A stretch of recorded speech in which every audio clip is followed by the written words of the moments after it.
apresentação, então. É, Quer dizer que se criar uma sala à parte, consegue gravar, é isso? Mesmo não sendo host? Você tem que, acho que no não. Google Meet, você tem que criar a sala com o seu e-mail da USP, aí você grava. Antes os alunos também podiam, agora não Ah, podem. Então teria que ter sido um docente da USP com e-mail USP para poder gravar. Mas a Jéssica vai conseguir gravar de um outro jeito agora. entendi. Sim, tô gravando aqui já. Então vamos lá. Bom, vamos começar. Primeiro vou me apresentar, né? Não sei se todos aqui conhecem, mas eu sou a Jéssica, sou representante docente do programa de GPP, junto com o Victor. O seminário discente é organizado pelos alunos. A gente contou também com a participação da Lorena, que ajudou nesse processo, e também de todos os professores, né, que se envolveram, se dedicaram, nos ajudaram a construir os GTs, a pensar as pessoas que iam estar na mesa. Então também queria agradecer a todos os professores que se envolveram nesse processo com a gente. O seminário discente é esse espaço, então, para a gente trocar, apresentar nossas pesquisas, escutar a opinião de outros pesquisadores, refletir, né? Só da gente ter um espaço para conseguir compartilhar e refletir sobre esse processo da pesquisa já é muito rico. Então, né, diferentes pessoas em diferentes estágios da pesquisa, então desde projetos de pesquisa até quem já qualificou, quem está perto de defender, estão participando. Então a ideia é que seja esse espaço de acolhimento e de discussão também.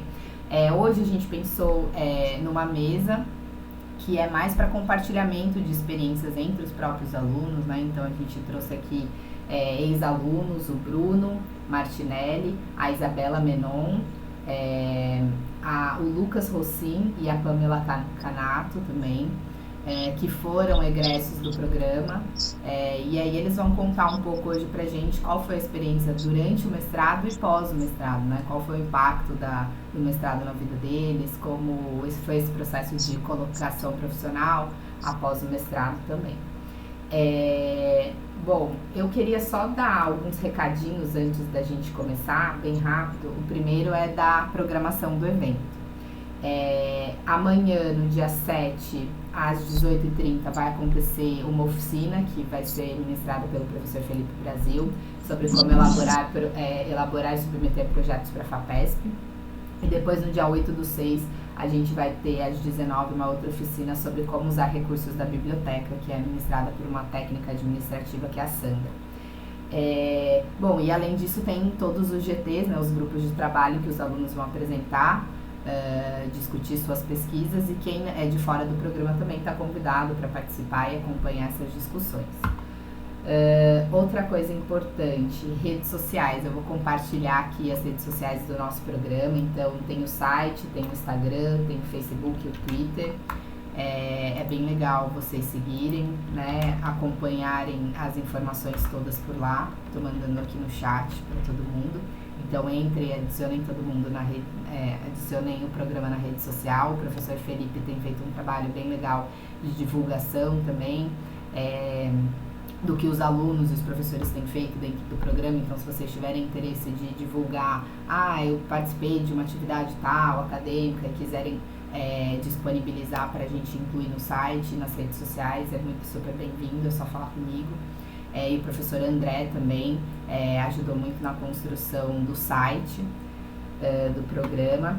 E eu queria falar também para vocês seguirem nas redes sociais as nossas associações representativas, né? Eu sou também da Associação de Pós-Graduandos da USP Capital, que representa todos os estudantes da pós aqui no nível da cidade de São Paulo. Então qualquer problema que vocês tiverem, né, precisar resolver problemas burocráticos na universidade, ou se quiserem também participar mais das assembleias e das atividades que a gente faz, estão todos convidados. Coloquei aí o Instagram da PG e também da NPG, que é a nossa Associação de Representação Nacional. Queria deixar o convite para vocês de uma atividade que está sendo promovida também pela Associação de Pós-Graduandos, que são os encontros itinerantes do Congresso Nacional de Pós-Graduandos, que vai acontecer no dia 24 e dia 25 de junho, presencial lá no campus Butantã. Vão ser atividades para discutir a temática de ciência e tecnologia e defesa da soberania nacional e da democracia no Brasil. Então vão ser 2 mesas que vão acontecer, são etapas preparatórias desse Congresso Nacional, da Associação Nacional de Pós-Graduandos, Então vocês estão também todos convidados. Lá nas redes sociais vocês vão encontrar mais informações, mas eu vou deixar aqui também registrado sobre o evento. Bom, eu acho que agora a gente pode passar, então, vamos começar passar a palavra para a professora Renata, quiser fazer uma saudação inicial para todo mundo hoje. Bom, só queria muito brevemente agradecer a Jéssica e o Vitor, nossos representantes discentes. Vocês fizeram um trabalho fenomenal. Acho que essa é a primeira vez que a gente tem um protagonismo, né, incrível dos discentes.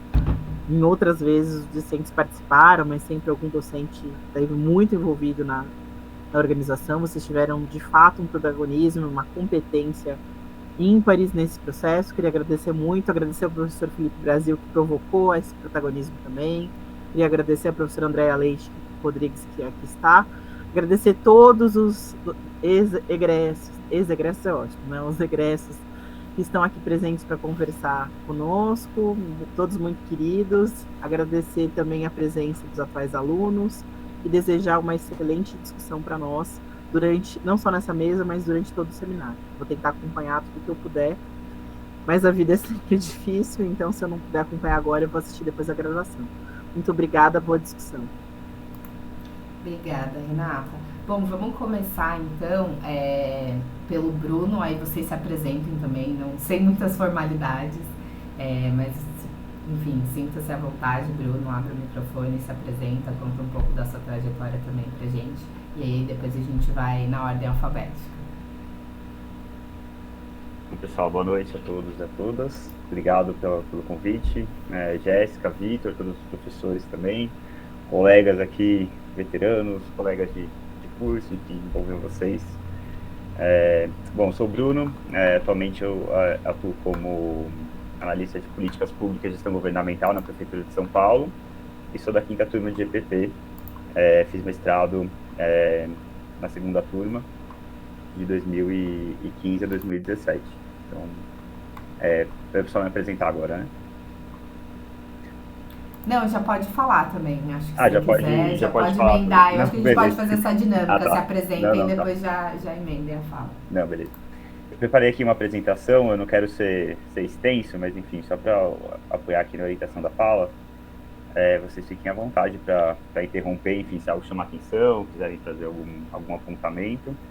Então, basicamente, o que eu estudei no mestrado foi autonomia municipal na implementação de programas federais, e aí, para isso, eu fiz análise da implementação do programa Mais Educação MEC, finado Mais Educação MEC, na cidade de São Paulo. E aí, eu vou tentar falar para vocês um pouquinho rapidamente sobre a pesquisa, mas principalmente sobre os desafios acadêmicos, superações diante desses desafios, e também falar um pouquinho sobre a minha atuação profissional. A pesquisa foi financiada pela CAPES, né, foi bolsista CAPES, e a minha orientadora foi a professora Cecília. Então, falando rapidamente aqui sobre a minha trajetória profissional, enfim, foi bem legal preparar um pouco isso aqui, porque ajuda a gente também a fazer uma auto-reflexão, né? Então, em 2009, entrei na graduação, terminei em 2013, e aí, no final da graduação, sobre o meu TCC, eu tinha muito interesse em estudar governo local, prefeitura, etc., e aí eu fui estudar sobre prefeituras do município de São Paulo. Então, eu fiz uma iniciação científica e também meu TCC nesse tema, buscando olhar para a implementação das subprefeituras. Depois disso, eu tive uma experiência de 1 ano profissional, trabalhando numa OSC chamada Mais Diferenças, atuando na pauta de pessoas com deficiência. Já foi uma experiência mais de gestão de convênios, enfim, algo mais burocrata, assim, mais raiz mesmo, do ponto de vista do terceiro setor, mais burocrata. E aí eu decidi depois mudar, falei, nossa, acho que estou sentindo falta de fazer reflexões mais acadêmicas. Então, eu propus, né, enfim, conversando com a Cecília, esse projeto, né, essa pesquisa de entender a implementação local, né, no município de São Paulo, de um programa federal que era o Mais Educação MEC. E aí, no final disso, tive aprovação no concurso de analista de políticas públicas da prefeitura, e antes mesmo, né, de iniciar na carreira, eu fui trabalhar com inovação em governo na prefeitura. Então, atuo hoje no 011 Lab, que é um laboratório de inovação em governo da prefeitura, que busca melhorar serviços, e também desenvolver capacidade de inovação em servidores e servidoras. Então, comecei a trabalhar nessa pauta em 2017. Depois disso, mudei radicalmente, assim, um pouco o ramo, de um lugar em que eu tinha totalmente liberdade para erro, etc., para trabalhar com uma pauta um pouco mais desafiadora para mim, que era o atendimento socioeducativo. Então, eu trabalhei durante um ano na Fundação Casa, na assessoria técnica da chefia de gabinete.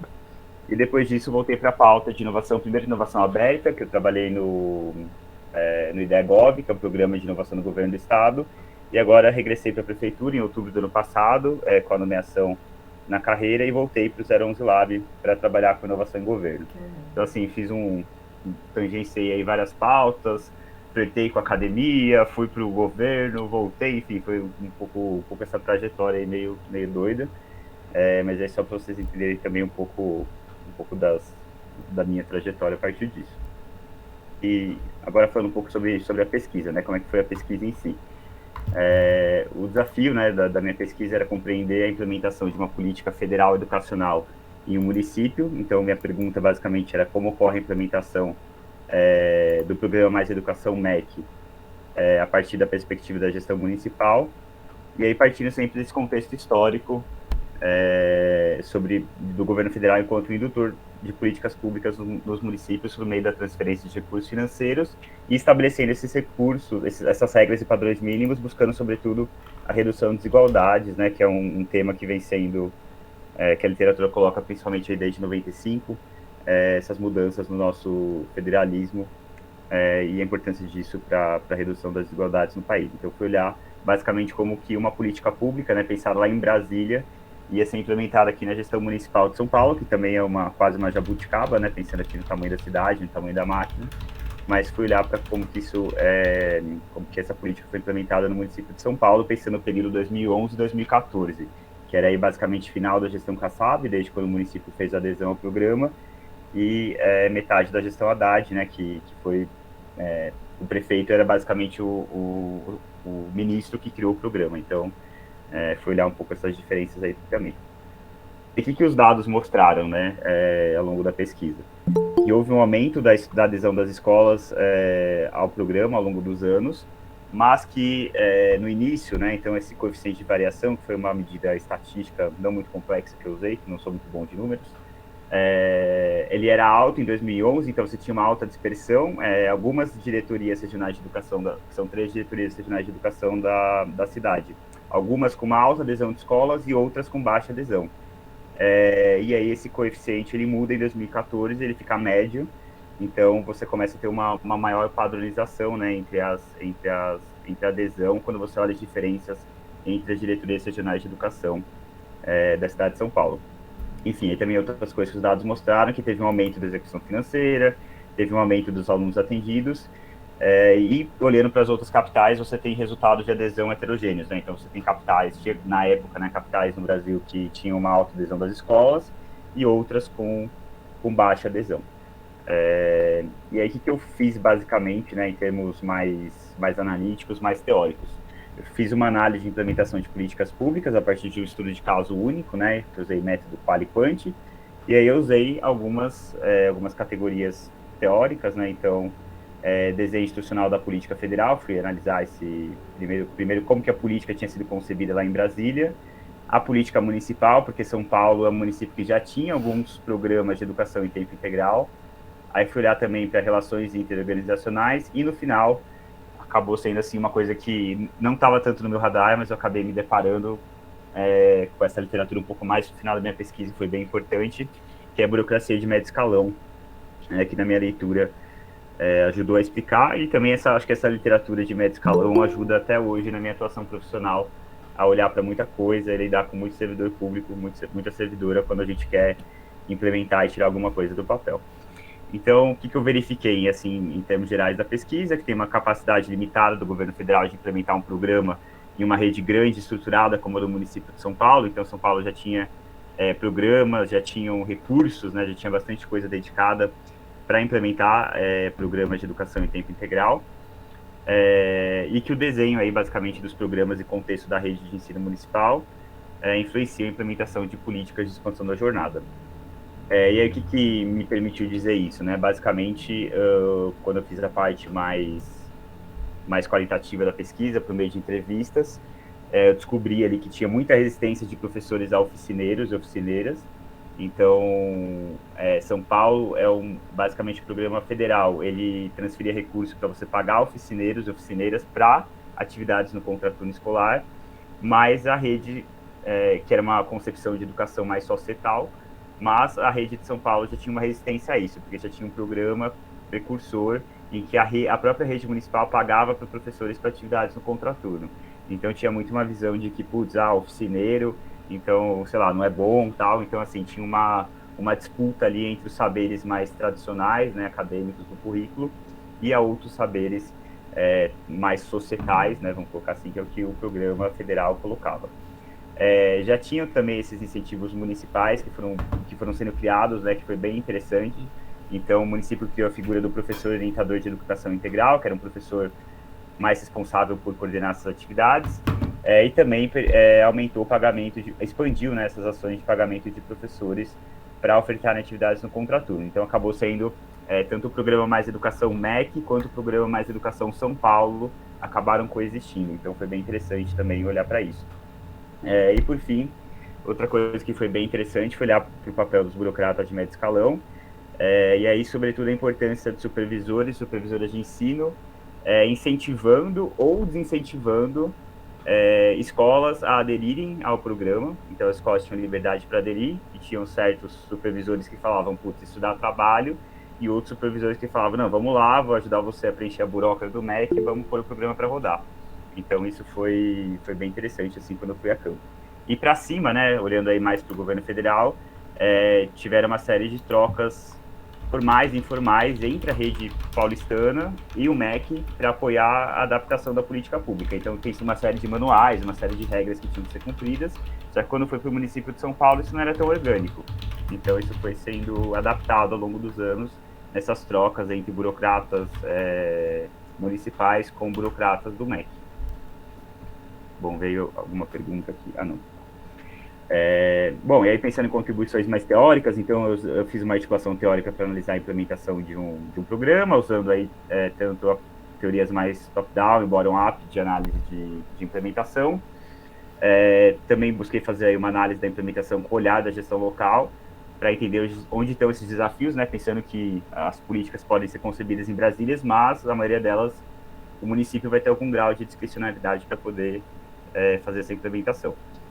E também fiz uma análise desse histórico dos programas de expansão da jornada da cidade de São Paulo, que vinham desde 2005. Então, eu já tinha todo o histórico da rede que eu tive que, basicamente, eu tive esse trabalho de montar o histórico para poder fazer essa análise mais contextualizada ali nesse período de 2011 e 2014 que eu estava fazendo, que eu estava analisando.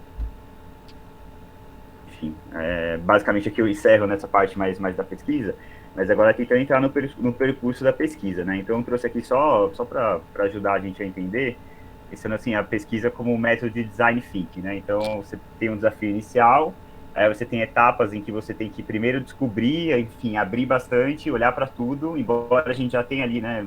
Tem aqui pessoas do primeiro e do segundo ano do mestrado. No começo, às vezes, a gente já tem a ideia muito clara do que a gente quer fazer, mas eu senti que esse primeiro ano de pesquisa foi muito ler muita coisa, conversar com pessoas, foi muito de abrir, só que chega um momento durante a pesquisa que você tem que definir e começar a desenvolver. Então, basicamente, esse momento é a qualificação, né? Então, é importante fazer as matérias, enfim, conversar, abrir bastante, mas chega um momento de decisão e de definição mínima da pesquisa, não que não possa mudar depois alguma coisa, sempre vai mudar, a gente está sempre iterando as coisas, mas para mim a qualificação entra nessa meioca aqui, que é o que vai, enfim, você vai bater o martelo em algumas coisas, fazer algumas escolhas aqui. E depois você entra numa etapa mais de desenvolvimento da pesquisa, e depois você tem que uma hora, escrever o texto, entregar, e tem coisa que vai ficar de fora, você vai ter que fazer escolhas, e isso que vai chegar no resultado. Então, assim, é bem desafiador o processo. Vou tentar falar um pouquinho mais desses desafios aqui que eu experienciei.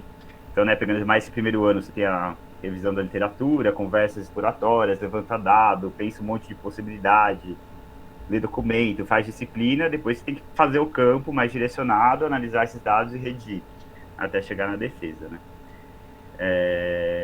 E aí pensando assim, quais desafios e o que eu fiz, assim, talvez eu não tenha superado todos, mas o que eu recomendaria, assim, como algumas estratégias de superação, né?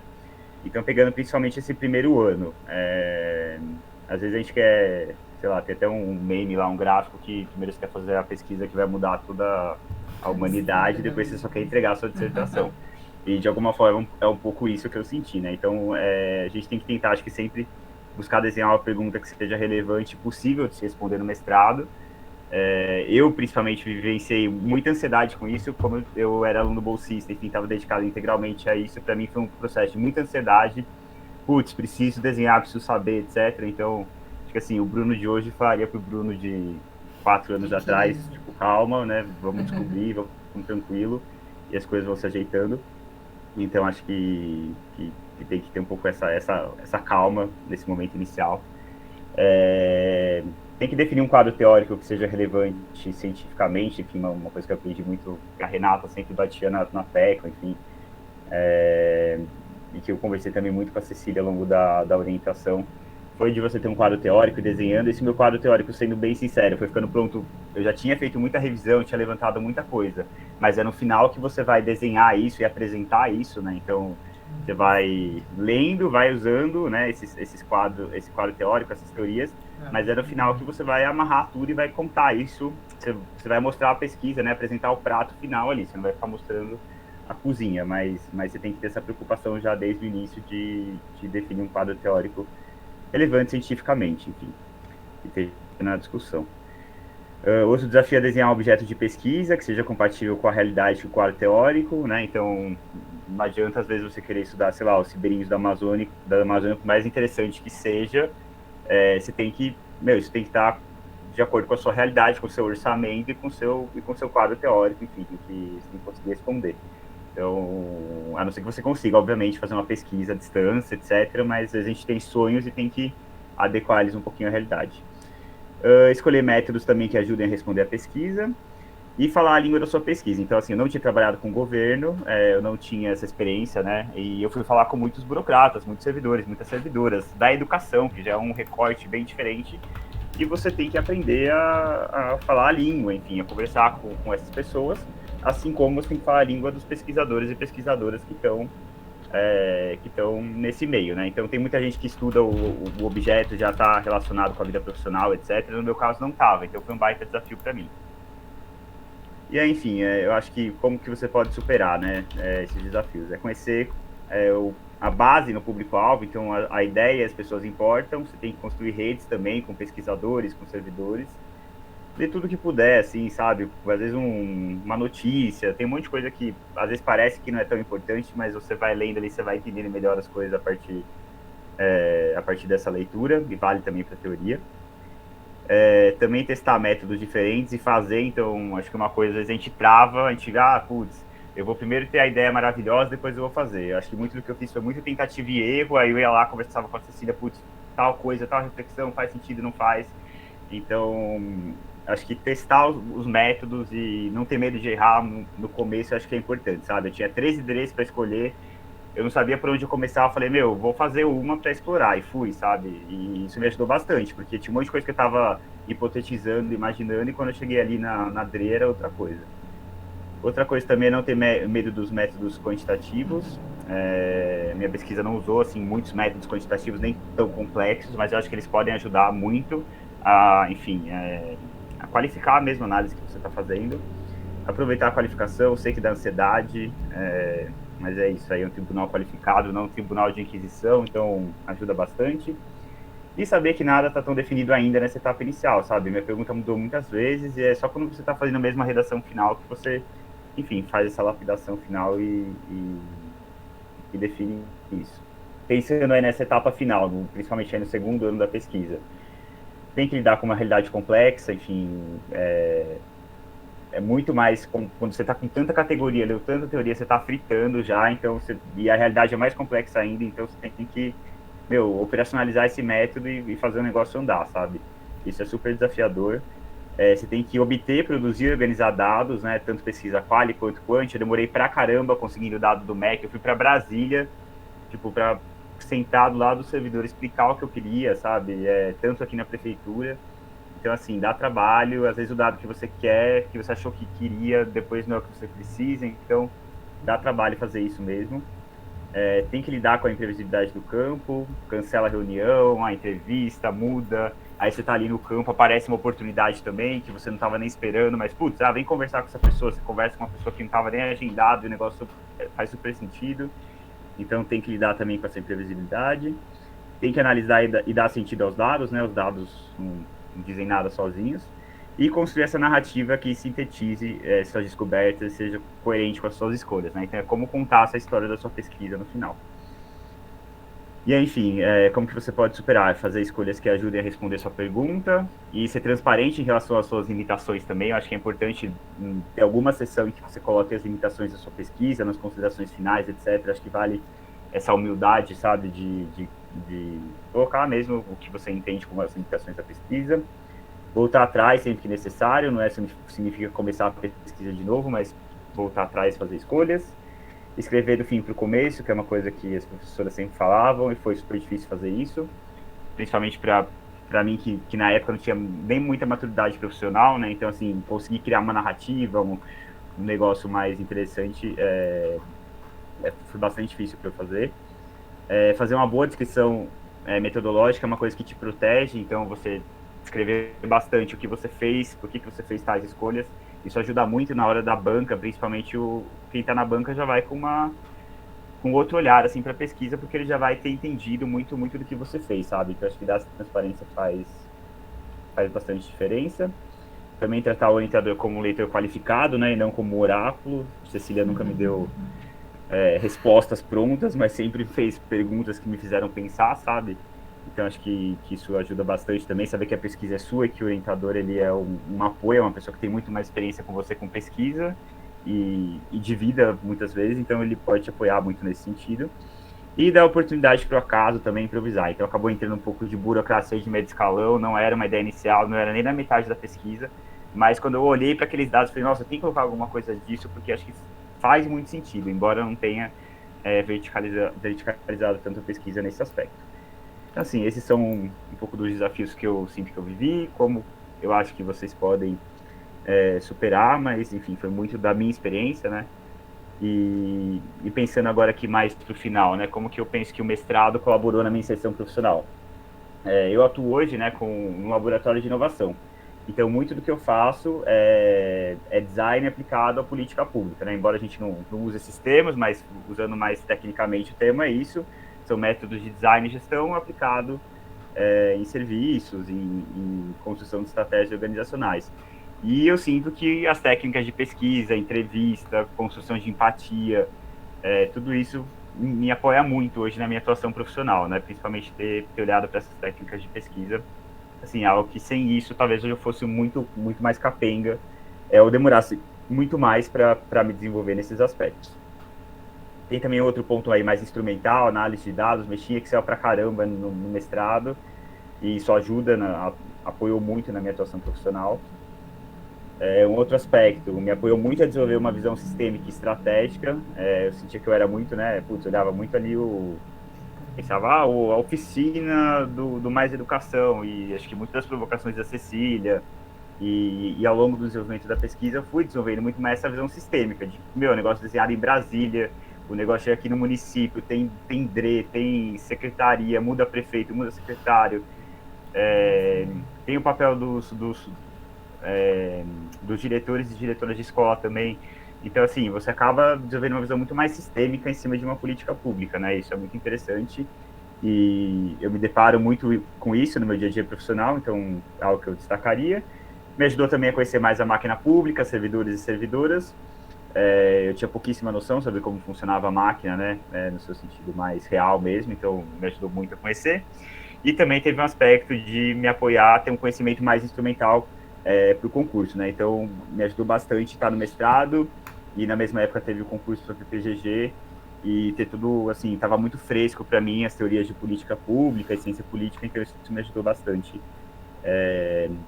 no mestrado, assim, de um sentido mais pragmático da coisa, no concurso, pensando desse ponto de vista. Então, assim, basicamente isso que eu ia trazer para vocês, mas fico aí aberto para, nem sei se eu passei do tempo, peço desculpa se eu passei. Não, tá tranquilo. E é isso, gente. Ia pedir para você encerrando, mas você já foi encerrando. Boa, gente. Estou aqui à disposição para a gente trocar e seguir. Obrigada, Bruno. É muito importante realmente ter calma durante o mestrado e olhar para os nossos processos, né? Onde a gente começou e onde a gente vai chegar e que, enfim, estamos nesse processo de transformação. Quem falou isso não é uma pessoa calma, foi uma pessoa bem ansiosa. Então. Não, no geral a gente né? Mas vamos tentar ser calmos. Passar agora a palavra para a Isabela. Isabela, se apresente, já emende sua fala também. Tá bom. Oi, gente, boa noite. Obrigada pelo convite aí, os alunos, os professores, um prazer rever os colegas também, né, tanto de prefeitura quanto de mestrado. Eu sou da segunda turma de GPP da graduação, entrei em 2006, saí em 2010 e depois sou da segunda turma também do mestrado, de 2014 a 2016. Minha trajetória, assim, profissional, desde a graduação, sempre fui mais focada em querer estágio, em trabalhar, tinha mais interesse na parte prática, não tinha tanto interesse na parte acadêmica, tanto que não fiz iniciação científica durante a graduação, então sempre gostei muito de poder experimentar, enfim, e estar mais ligada na atuação mais prática, né, e estagiei na Secretaria de Desenvolvimento Social de São Paulo, trabalhei na gestão, planejamento, enfim, fui trabalhando em vários lugares diferentes aqui com a Pâmela, com o Bruno, todo mundo. E também passei pela Fundação Casa, enfim, trabalhei em muitos lugares do final da minha graduação, de 2010 até que eu voltei para o mestrado de 2014, passei por diversos lugares e experiências diferentes. E aí, em 2013, eu senti um pouco essa necessidade de refletir um pouco mais, de voltar a estudar. Tentei fazer uma especialização, mas não gostei. E aí surgiu o mestrado em GPP, né? O meu orientador está aqui. Acabou de subir a janelinha que eu vi, o professor Fernando Coelho. O professor já estava orientando 2 outras pesquisas,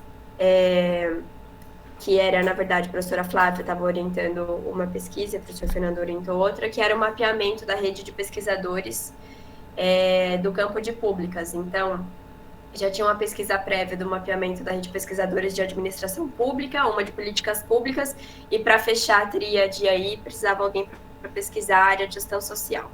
E aí foi o casamento perfeito, porque um dos desafios para mim, na verdade, do mestrado, era escolher uma área e escolher um tema de pesquisa, que era uma coisa que eu sempre ficava, ai meu Deus, o que eu vou escolher, o que eu faço, né, que pergunta, né, eu não entendo muito dos assuntos, porque eu sempre gostei, na verdade, o que mais me chama atenção em GPP é ser generalista. Eu gosto de ser generalista, eu gosto de saber um pouquinho sobre tudo.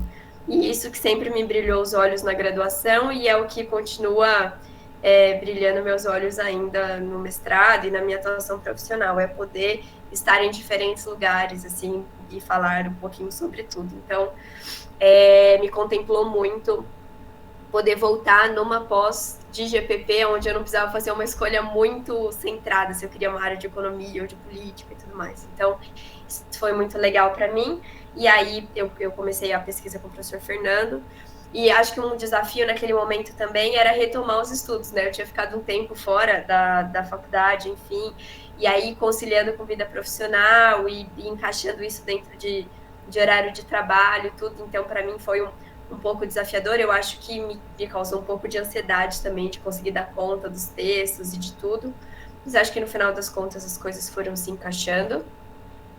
E eu acho que também dentro de retomar esses estudos, foi ter uma visão diferente do que eu tinha na graduação, assim, para quem fez GPP aqui, eu acho que pelo menos das primeiras gerações lá, né, o Felipe tá aqui, Bruno, tudo, a gente tinha uma visão muito estadocêntrica das políticas públicas, e o mestrado me trouxe muitos colegas do terceiro setor, então isso foi muito legal, assim, acho que enriqueceu muito a minha visão e ampliou muito a minha rede e tudo mais, de poder discutir políticas públicas sobre um outro ângulo, né, diferente do que eu tinha aprendido e discutido a graduação toda. Então, eu acho que isso foi muito, muito bom para mim, assim, foi muito complementar. Eu tinha um pouco de receio do mestrado ser um pouco de repeteco da minha graduação, mas não foi, eu acho que foi super aprofundado e me trouxe uma visão bem diferente do que eu tive na graduação, matérias diferentes, e mesmo com professores que eu já tinha tido aula, foi uma relação completamente diferente, né, com a Cecília, com o Vaz, com o Coelho, enfim.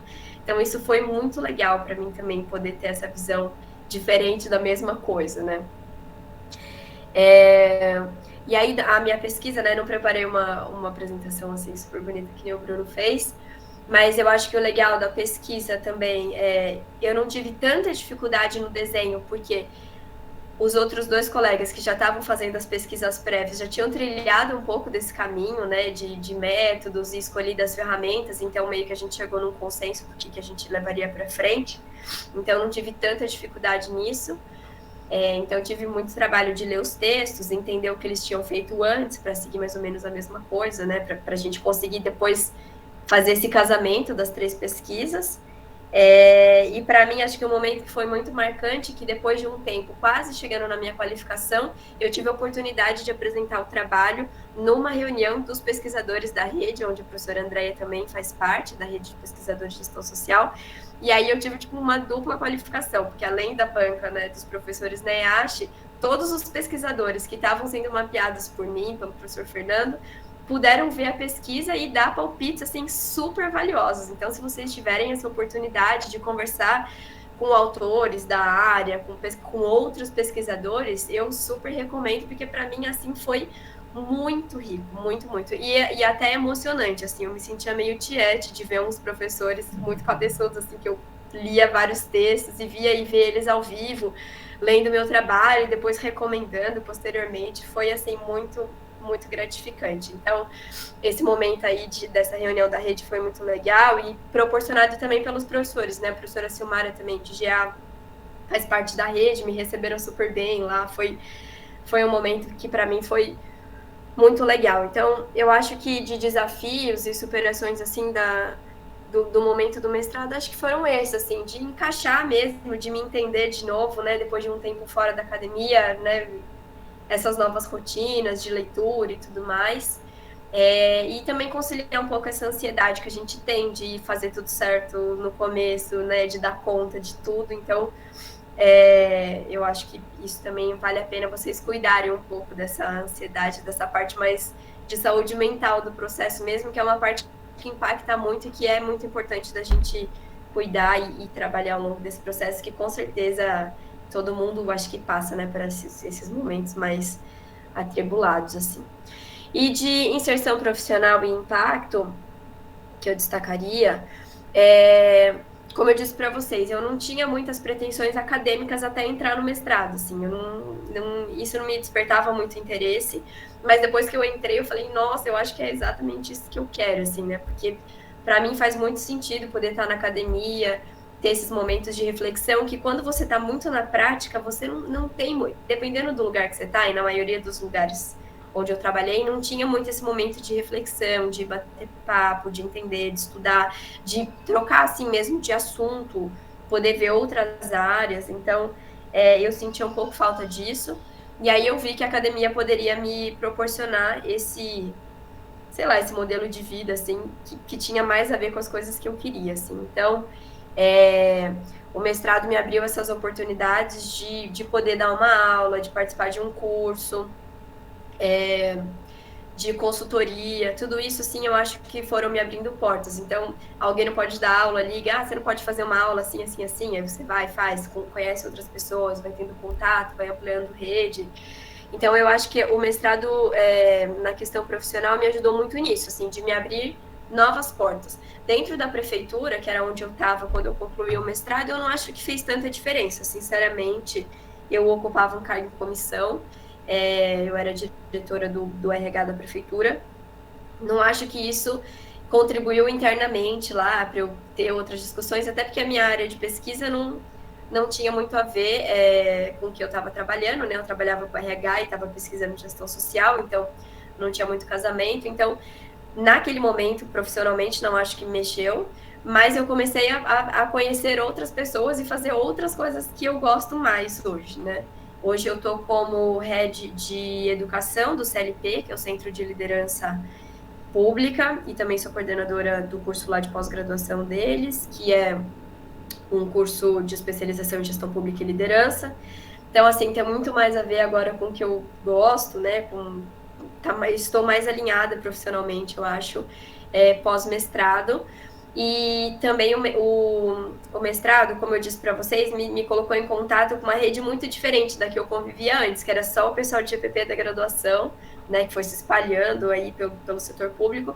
Mas no mestrado eu conheci muita gente do terceiro setor, gente que atuava em áreas diferentes da minha, e isso ampliou muito as minhas redes, assim. Então, isso acaba também gerando mais oportunidades profissionais, a gente acaba conhecendo outros trabalhos, outras coisas, participando de outros eventos, então isso também para mim foi bem legal. Eu acho que no geral é isso, gente, assim, eu acho que o mestrado é uma oportunidade boa da gente refletir sobre áreas de estudo, conseguir se aprofundar mais. Acho que esse aprofundamento pode gerar algum tipo de ansiedade, mesmo como o Bruno trouxe, né, de tentar abarcar tudo, de tentar resolver tudo, mas levem o processo da maneira mais leve que vocês puderem, como o Bruno trouxe, a qualificação é uma oportunidade muito interessante de vocês discutirem e serem ouvidos por pessoas da área que podem contribuir muito com o seu trabalho. E acho que não levar nada como muito definitivo, né? Tudo é um processo, assim. Depois que eu apresentei o mestrado, a gente conseguiu apresentar o trabalho em várias revistas acadêmicas posteriores, assim, com calma, com tranquilidade, nada no atropelo. Então, eu acho que levem esse processo de forma leve, aproveitem os professores que são muito qualificados, estão sempre muito disponíveis, assim, eu acho que esse é um diferencial de GPP, sempre foi na graduação e na pós, assim, pessoas que são disponíveis e dispostas a ajudar, a contribuir na formação, então aproveitem esse momento. E eu acho que é isso. Obrigada. Obrigada, Isabela, pela participação, pela fala. E é muito interessante notar também as trajetórias, né? Porque eu acho que as pessoas vêm muito da gestão, de trabalharem na administração pública, e aí em algum momento da vida você fala, nossa, eu queria ter acesso a outras discussões e problematizar mais essa atuação, né? Bem interessante. Bom, agora eu vou passar então para o Lucas. Se apresente, Lucas, e conta pra gente também da sua trajetória. Obrigada. Oi, gente, boa noite. Primeiro eu queria agradecer aí para todo o pessoal, todas as pessoas envolvidas na organização.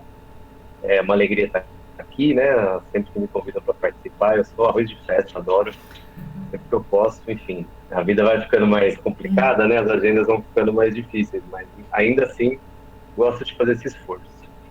Diferente do Bruno, que fez uma coisa linda, né? O Bruno é super capacitado e um rapaz, enfim, orgulho de conhecê-lo. Mas eu fiz aqui uma apresentação agora, fui escrevendo, e aí eu vou falar de mim assim, mas eu vou contando o meu recorte temporal aqui para a gente ficar nesse debate metodológico. De 2013 até 2022, mas eu vou ser rápido, tá? Eu estou olhando aqui no relógio. Inclusive, vou chegar nesse ponto aí, mas um dos traumas que o mestrado me gerou foi essa afobação para falar rápido, né? Dá 15 minutos, você tem que falar tudo isso em 15 minutos. Então, hoje eu estou tentando, até anotei, botei num papel aqui, calma, tranquilidade, né? Enfim. Bom, eu cheguei em GPP, eu sou egresso da graduação, né, do bacharelado, e eu cheguei em GPP em 2013, eu estava vindo da FEA, da USP de Ribeirão Preto, fazer economia lá, e eu não me dei bem com o curso, assim, com as discussões, enfim, adorava os meus amigos, a vida universitária, mas não tinha me conectado com o que a faculdade podia proporcionar, né, a universidade pública, a USP, que é uma puta potência, né, enfim. E é isso, então aí eu vim para São Paulo, prestei vestibular de novo, estava trabalhando numa empresa financeira, numa seguradora, e entrei em GPP. Então meu primeiro ano foi assim, um misto de sensações, né, e aí você GPP, você não tem como dar, ou você entra e sai, ou você entra e não dá mais um passo atrás, né, uma coisa, ou tem gente que passa pelo curso e só passa, mas enfim, no meu caso entrei e comecei a virar minha cabeça, né, comecei a identificar questões que são importantes para a nossa profissão, tinha a ver comigo, assim, enquanto indivíduo. Acho que isso é importante, porque isso vai marcar toda a minha trajetória, né? Então, eu comecei a me dar conta do que e vou lembrar de várias aulas aqui, eu não vou ficar tocando muito porque eu tenho pouco tempo, mas assim, a função social, né, com o Nelly, pô, a gente falando de avaliação, implementação, para não ser ingênuo e não sei o quê, aí você começa a, pô, a política é isso, não, todo político é corrupto, não, isso aqui é muito fácil, isso aqui é raso como uma poça d'água, e por aí a gente vai, né, então um curso que transformou minha cabeça. Eu saí do meu trabalho, fui fazer estágio no setor público, então deixei de ganhar um salário para ganhar uma bolsa, me ferrei todo do ponto de vista financeiro, mas eu adorava o que eu fazia e eu consegui estudar. Então eu tinha tempo para estudar, né? Todos os estágios que eu fiz na Secretaria do Meio Ambiente, e tudo pela Fundap, na CDHU e depois no Desenvolve SP. Então eu consegui estudar e todo lugar que eu passava eu falava, não, eu quero fazer pesquisa de meio ambiente, não, eu quero fazer um tema sobre habitação. Todo lugar eu sou empolgadão, Renato sabe. E aí, ao mesmo tempo que eu estava fazendo estágio, primeiro eu fui monitor do Aguinaldo, em disciplinas, que eu gostava de FESB e tal, eu adoro o Aguinaldo, né? Enfim, aí a gente trabalhei com ele. Depois eu comecei a fazer IC com a Cris também, que é outra pessoa que eu gosto muito, né? Eu gosto de muita gente que está aí, enfim, vou fazer aqui nas declarações. Mas aí eu comecei a fazer iniciação com ela e, poxa, eu estava empolgadão com o Bolsa Família, ela estava pesquisando isso e eu falei, vamos pesquisar o Bolsa Família, né? E, poxa, uma política maravilhosa, né? Que eu espero que volte, reformada, melhorada, enfim. Mas eu não tinha essa identidade com transferência de renda, que nem eu tenho com a bicicleta. Eu não falei sobre ela, né? Porque ela é anterior a 2013. Mas eu sou um ciclista não atleta, um ciclista apaixonado pelo uso da bicicleta, assim, né? Sempre tive bicicleta velha remendada, mas, enfim, sempre pedalei. E a bicicleta também tive várias experiências com ela, assim, em relação à construção da minha identidade. E aí, quando eu estava já no meio da bolsa, eu falei, pô, não vou para frente com essa pesquisa. Aí o Osmani, que é professor, me falou assim, pô, por que você não pesquisa o que você gosta, né? E aí eu falei, poxa, será, né? E aí eu comecei a estudar, então isso, aí, assim, esse processo é muito louco, porque a partir daí eu comecei a me identificar como um ciclista, um ativista, porque eu comecei a me envolver na pesquisa, eu fiz bastante entrevista, né? Eu não vou falar tanto da minha pesquisa, das pesquisas, eu vou falar só como isso me afetou, né? E eu comecei a me envolver, fazer entrevista e ler, não sei o quê, e, poxa, aí, né, comecei a me empolgar. E aí escrevi artigo e tal. Aí, no meio dessa história, eu falei, vou pra Vigo, né? Tinha uma bolsa lá, eu tava com uma boa nota, assim, razoável. Falei, vou tentar pegar uma bolsa. Já tinha tentado outras vezes, tinha me decepcionado, mas enfim, aí eu fui. E aí rolou, fiquei um ano lá, fiz a dupla titulação. Assim, tinha uma bolsa para ficar 6 meses, fiquei um ano, né? Mas aí a gente dobra tudo no meio e dá tudo certo. E aí eu aproveitei, como eu estava empolgado com o lance da bike, eu falei, pô, quero fazer uma pesquisa comparando São Paulo, né? E já comecei com essa coisa da comparação, Renato. Comparando São Paulo com Sevilha. Sevilha era uma cidade massa, assim, de pedalar. E na verdade eu queria ir lá conhecer, né? Depois que eu fui me tocando, assim, que a pesquisa também faz isso. Você fala, pô, né? Não é essa coisa, eu vou lá porque eu sou um cientista de laboratório. Não, você vai lá porque você quer ver, quer conhecer. Isso também pode te complicar em algum momento, né? Você tem que saber separar, assim, o que é metodologia, o que é paixão, né? Então eu tive um pouco esse problema também, mas eu tenho lidado com ele na vida e na terapia também, né? Mas enfim, e aí eu fui para Vigo, voltei de Vigo, fiz a pesquisa lá em Sevilha, tal, fiz bastante entrevista lá também. Aí eu cheguei e fui pro Sebrap, fiquei 6 meses, escrevi um artigo lá de um livro e aí depois eu fui pro mestrado. Aí eu estava sem bolsa, comecei, puxa, o que eu vou fazer, né? Eu tinha ficado bem assim para pegar a bolsa, mas não tinha saído da bolsa ainda. Eu comecei a trabalhar no CRAI com imigrante, aí o Vitor está trabalhando com a questão da imigração, né? Eu trabalhei 1 mês no CRAI e aí saiu minha bolsa. E eu ia largar o mestrado, porque eu preciso pagar as contas, né? E eu estava sem nada. Aí a Cris falou, não, Lucas, vamos lá, pô, sua pesquisa é legal, você gosta do que você faz, não sei o quê, né? Você é empolgadão, não larga a mão não. Eu falei, pô, Cris, demorou, né? Vambora. Gosto muito de você, gosto muito de pesquisar também. E aí eu saí do CRAI, pedi desculpa, né, e tal, enfim, mas é isso, né? Aí eu entrei no mestrado, consegui a bolsa, e aí eu falei, bom, vou me dedicar pra caramba, agora eu só vou estudar, eu vou receber só pra estudar. E isso é legal, pra mim foi muito bom ter bolsa, assim, tem a ver com o meu perfil, eu acho que tem gente também que consegue passar pelo mestrado sem ter bolsa. Pra mim foi super importante porque eu consegui me dedicar de fato, né, porque o mestrado é isso, assim, eu não vou falar muito da minha pesquisa, depois eu posso compartilhar com vocês, mas a jornada do mestrado ela foi importante para me formar, enquanto pessoa e enquanto pesquisador também. Então, assim, os meus resultados de pesquisa, tenho lá, né, só contribuí, fiz assim, acho interessante e tal, mas eu acho assim, que tá valendo mesmo é falar aqui como isso me ajudou. E o mestrado me ajudou muito a aprender a questionar as coisas, né, a como fazer perguntas interessantes, ou e reconhecer limites também, né? Então, quando a gente entra lá no mestrado, a gente entra megalomania, que eu lembro que eu queria comparar, acho que 5, 6 cidades. E assim, né? Todo mundo ali dava umas risadas até. Não porque não dá para fazer esse tipo de comparação, mas porque eu estava querendo fazer isso de uma metodologia muito maluca, assim, muita coisa, impossível de fazer num mestrado, talvez num doutorado, né? Mas enfim. E é isso, acho que a a Isabela falou, o Bruno também falou. Quanto mais coração aberto, menos. Mais razoabilidade ou razão, sei lá como é que fala isso, né? Não estou querendo ser da abordagem racional aqui, mas quanto mais você conseguir entender que as pessoas estão te falando ali são para contribuir com o seu trabalho, até quando a pessoa fala de um jeito meio chato, assim, eu acho que é isso, né? A gente tem que estar... E quando a pessoa falava de um jeito meio chato, era quando eu anotava mais coisa ainda, porque eu falava, não, esses pontos tudo eu vou levar em consideração.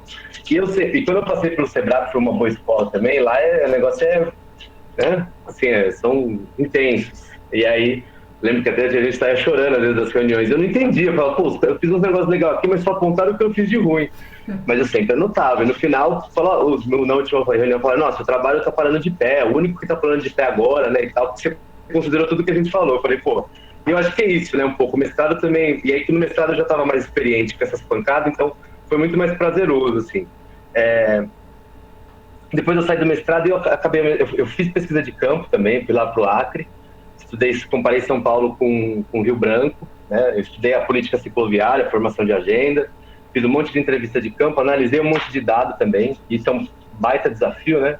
Quando você consegue dimensionar, o Bruno falou de ter que operacionalizar. Chega uma hora que você fala, não, beleza, já tá aqui um monte de fichamento, um monte de não sei o quê, agora eu preciso fazer um negócio virar pesquisa, né? Outra coisa que me ajudou muito, eu lembrei agora aqui, que toda disciplina que eu fazia era uma parte da minha dissertação, viu, gente? Então aproveitem isso aí, ó. Eu tenho uns 3 capítulos lá que foi trabalho final de disciplina, lógico que eu, né, aprimorei, incluindo, né, articulei, na medida do possível, mas enfim. E aí, quando eu fui fazer campo também, teve todos esses desafios de operação do campo, mas eu consegui entrevistar um monte de gente lá no Acre, um monte de ator importante, assim, um monte não, né, acho que foram 8, 9, mas enfim, para mim pareceram um monte. E, enfim, né, a pesquisa assim, me ajudou muito do ponto de vista...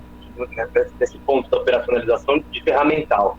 E eu estou falando isso porque isso me ajudou depois, né, quando eu saí do mestrado. Então, eu saí do mestrado justamente durante a pandemia, estava acabando de começar, então ninguém estava entendendo nada, estava todo mundo trancado, quem podia se trancar, né?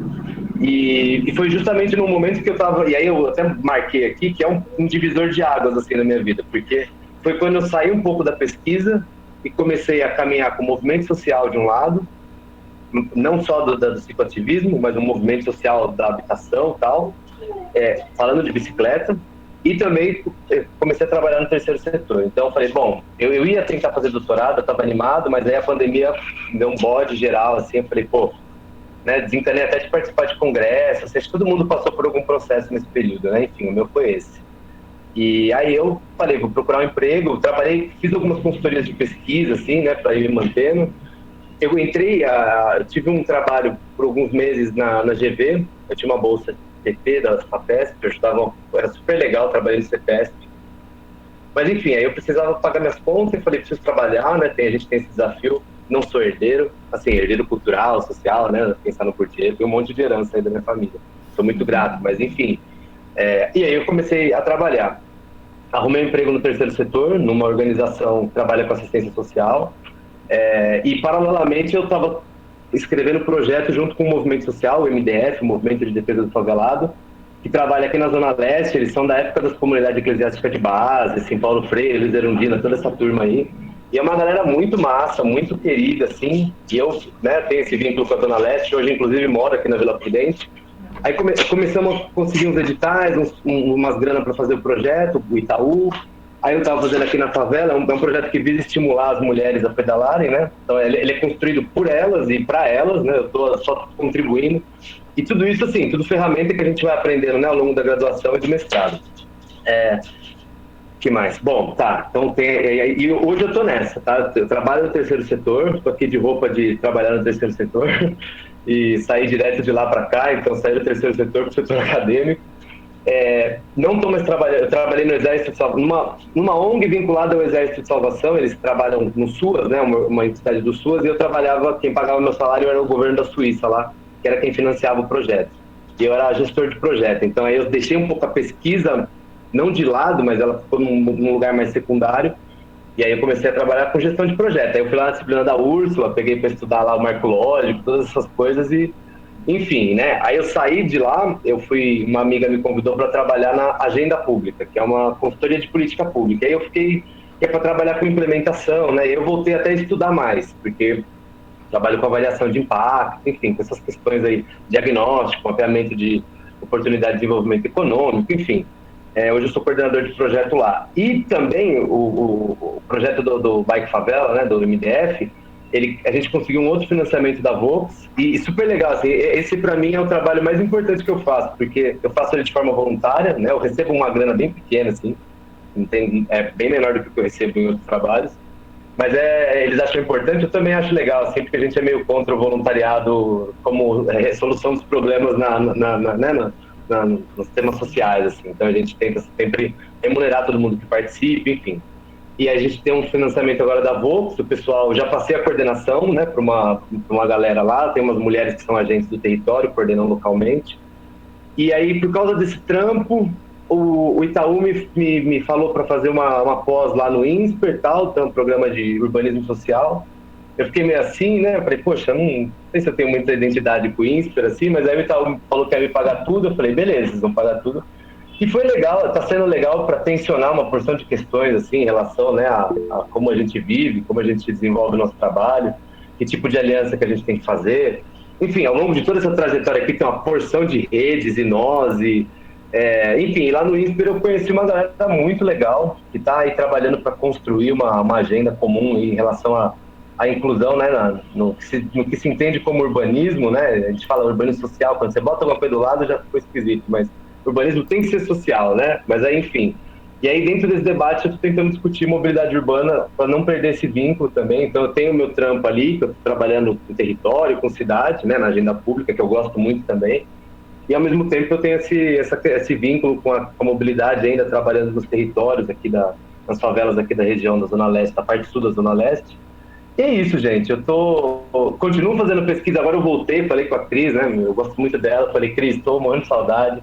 Quero voltar, vou tentar fazer doutorado. Aí, quando eu conseguir encaixar, minha terapeuta já falou, take it easy, my brother Charlie.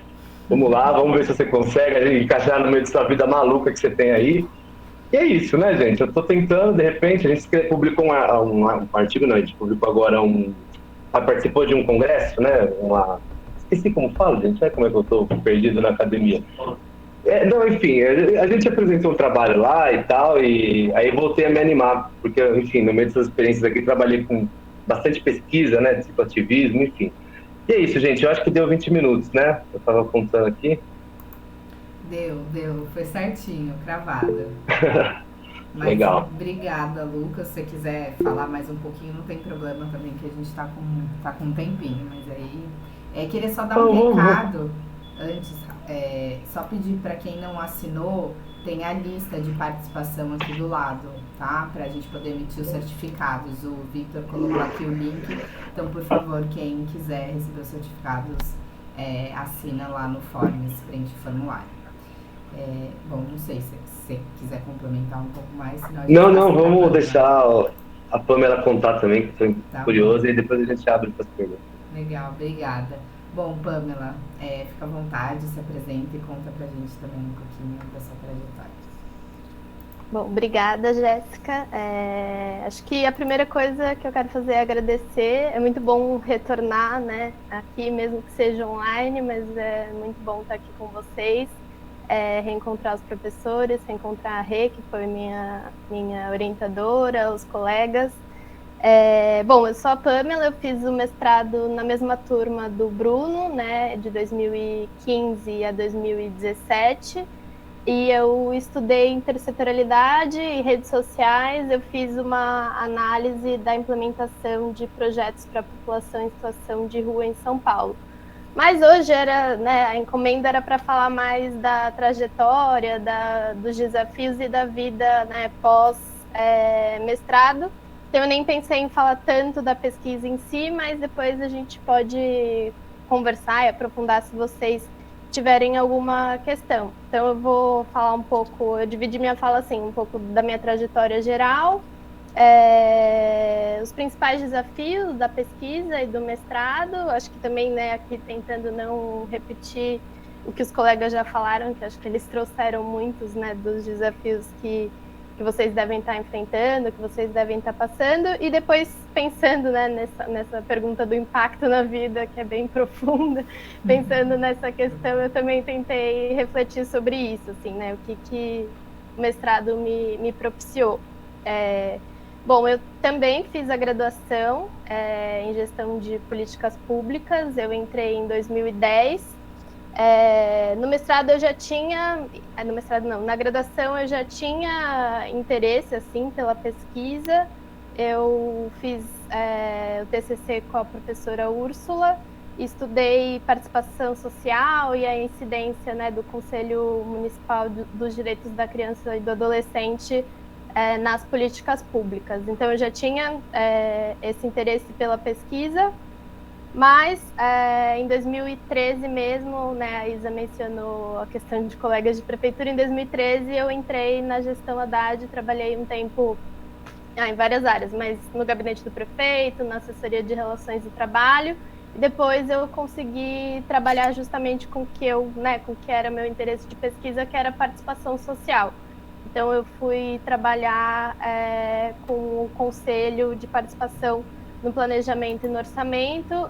Então, foi um período muito bom, assim, que acho que eu pude conciliar o olhar, né, teórico da literatura, de participação social, com a prática e com, né, vendo como os desafios muito maiores de tentar implementar esses processos participativos.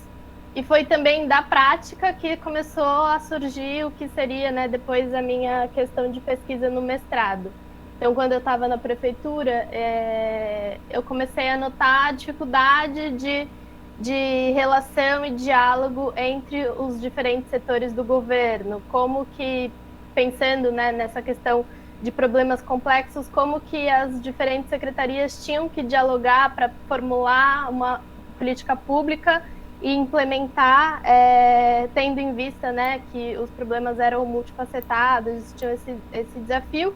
E aí eu comecei a ter essa questão em relação a esse diálogo, em relação a essa articulação, que muitas vezes estava só no normativo, mas na prática não acontecia. E aí foi assim que eu comecei a chegar na minha questão, né, a desenhar um pouco a questão de pesquisa que eu levei para o mestrado, que foi justamente estudar a intersetorialidade. E aí, quando eu pensei, acho que quando eu fiz meu projeto de pesquisa, eu até estava pensando no governo federal, mas aí ali com a RE a gente foi refinando e chegou no âmbito municipal, muito pensando até no que o Bruno trouxe, assim, né, de tornar a pesquisa, adaptar um pouco a realidade, como que vai ser mais fácil você fazer o campo, como que vai ser mais fácil também você ter acesso, né, às informações que você precisa para consolidar a pesquisa. Então, né, também conciliando essa experiência prática, essas questões que me foram surgindo no trabalho na prefeitura, eu entrei no mestrado, e aí no mestrado a gente, né, resolveu estudar a intersetorialidade em programas voltados à população em situação de rua, e a gente olhou para 2 casos, o caso do De Braços Abertos, que estava, né, sendo implementado naquela época, e o Oficina Boracéia, que, né, tinha sido num período anterior na gestão. E aí a gente também, né, uma gestão do Partido dos Trabalhadores, e a gente escolheu como metodologia olhar para análise de redes sociais, para entender, né, a dinâmica de interação desses atores de diferentes secretarias do governo na implementação dessas políticas públicas intersetoriais. E nessa questão também, acho que alguns colegas citaram o terceiro setor. Para além, né, da intersetorialidade entre setores do governo, a gente também olhou para arranjos de governança nessa implementação.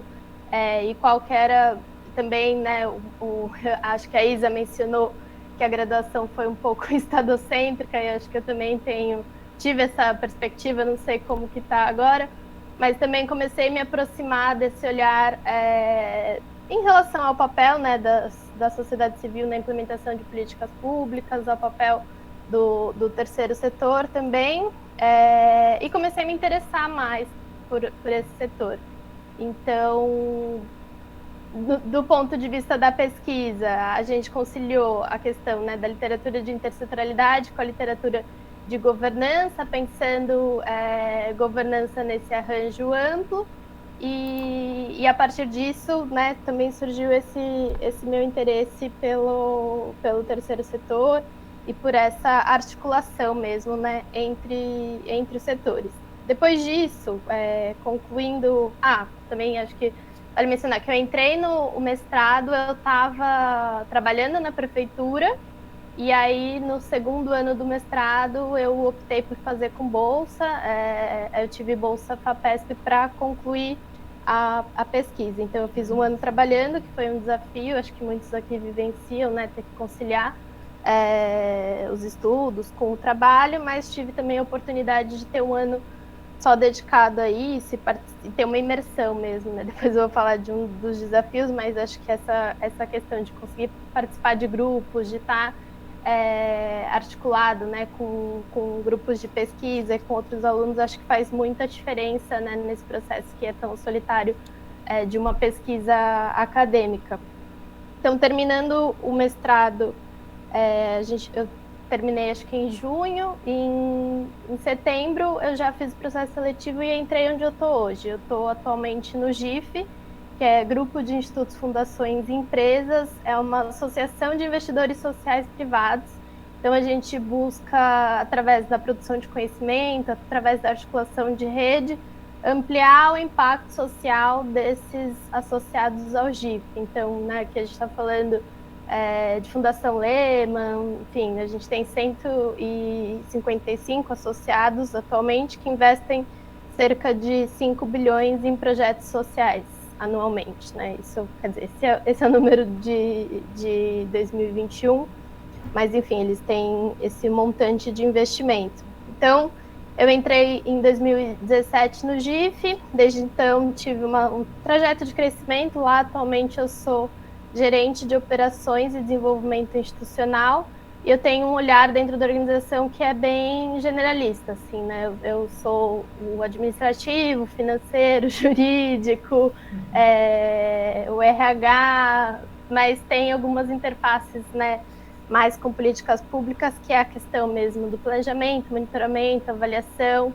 A gente tem algumas interfaces com pesquisa muito voltada no campo da filantropia e do investimento social privado, mas na minha cabeça eu faço várias conexões assim, com os conhecimentos adquiridos no mestrado e com o que eu faço atualmente.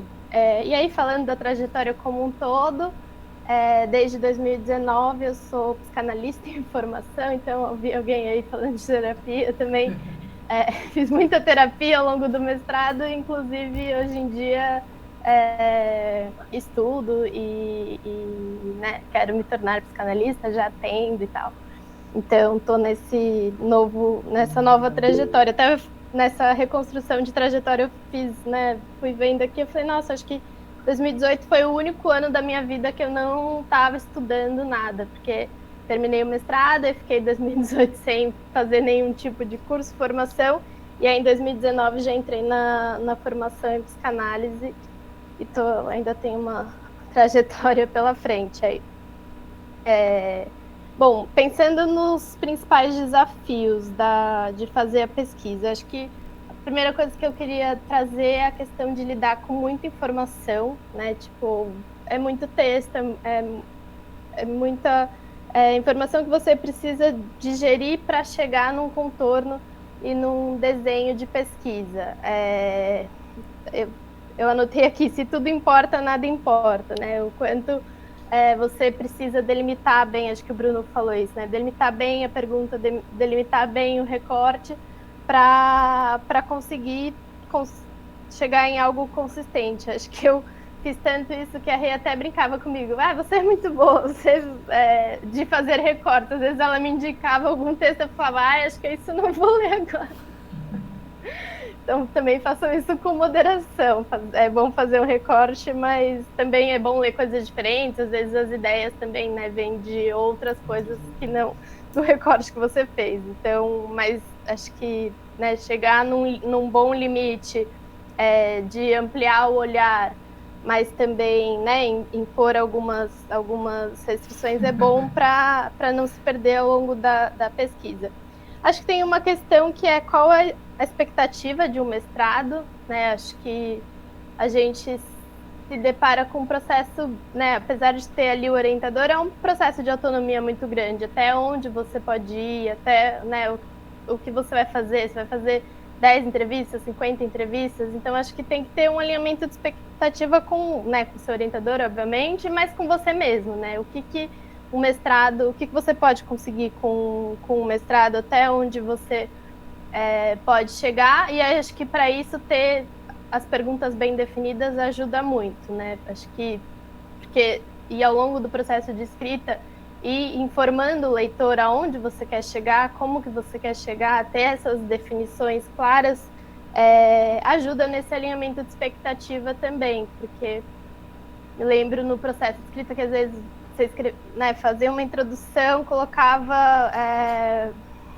uma expectativa muito alta e no final não conseguia entregar. Então, às vezes, é melhor você ter essa clareza do que você está respondendo, nem que no final, como acho que o Bruno colocou isso, no final você traga as limitações, no final você traga as perguntas que ficaram em aberto e até outros caminhos de pesquisa possível, né? Seja para um doutorado ou seja para alguém que vai ler a sua pesquisa e pode querer seguir com aquelas perguntas que você abriu. Então, pensar a limitação não como uma coisa ruim, né, mas como parte de um processo de pesquisa e de contribuição para o meio acadêmico que outras pessoas também, né, podem pegar aquilo e aprofundar. Eu anotei uma frase que eu acho que era muito da Rê, assim, como que a gente pode ir além de uma descrição bem feita. Então, acho que um desafio é trabalhar esse olhar analítico, né, sair um pouco da perspectiva de descrição mesmo. Acho que a descrição é muito importante para você ter uma compreensão dos casos, ter uma compreensão, né, geral do objeto de pesquisa, da literatura, mas acho que esse é um desafio grande de como que você faz algum tipo de contribuição analítica. Então, acho que esse foi o meu maior desafio. Acho que a metodologia me ajudou a superar, mas acho que segue comigo, assim, né? Sair de uma perspectiva mais descritiva para uma perspectiva mais analítica quando se pensa em pesquisa.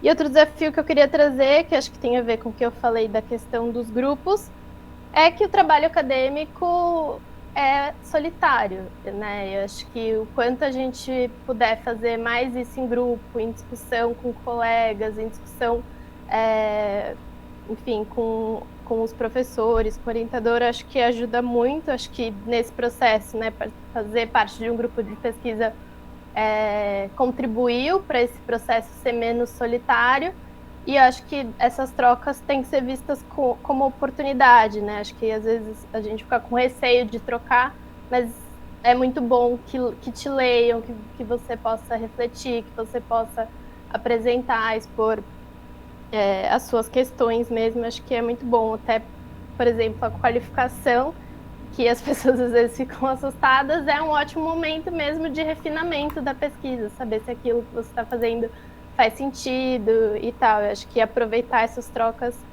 é uma dica, assim, né, para não ser tão solitário quanto pode ser normalmente uma pesquisa acadêmica.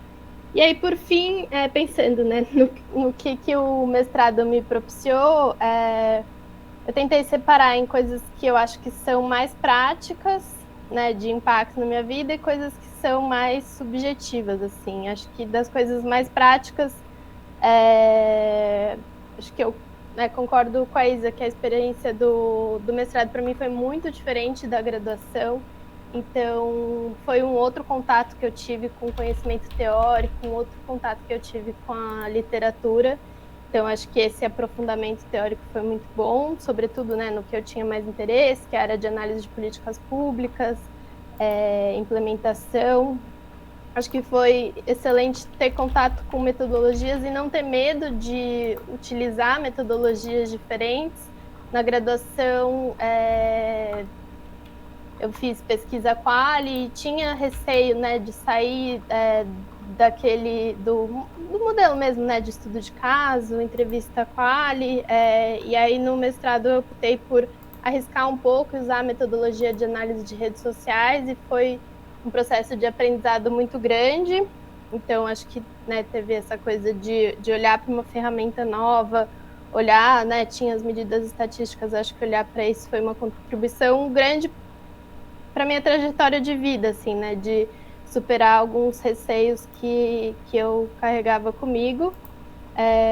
E acho que de contribuição prática também, essa questão de olhar para os outros setores, não só sair um pouco do setor público, isso contribuiu para eu estar onde eu estou atualmente, né, na minha inserção profissional. E o que propiciou do ponto de vista mais subjetivo, acho que esse olhar estratégico de forma geral, né, para o lugar onde eu trabalho agora, para essa visão de planejamento e considerando todos os fatores que estão ali envolvidos. Acho que a questão do olhar crítico, de ter um refinamento nas perguntas que se faz no dia a dia, numa reunião, nas hipóteses, né, na construção de um raciocínio mesmo. Acho que parece óbvio agora falando, mas na verdade não é. Acho que, né, fazer uma pesquisa e ter essa construção agrega muito, e eu achei que o mestrado teve um impacto muito maior, assim, na minha vida do que teve, nesse sentido, a graduação.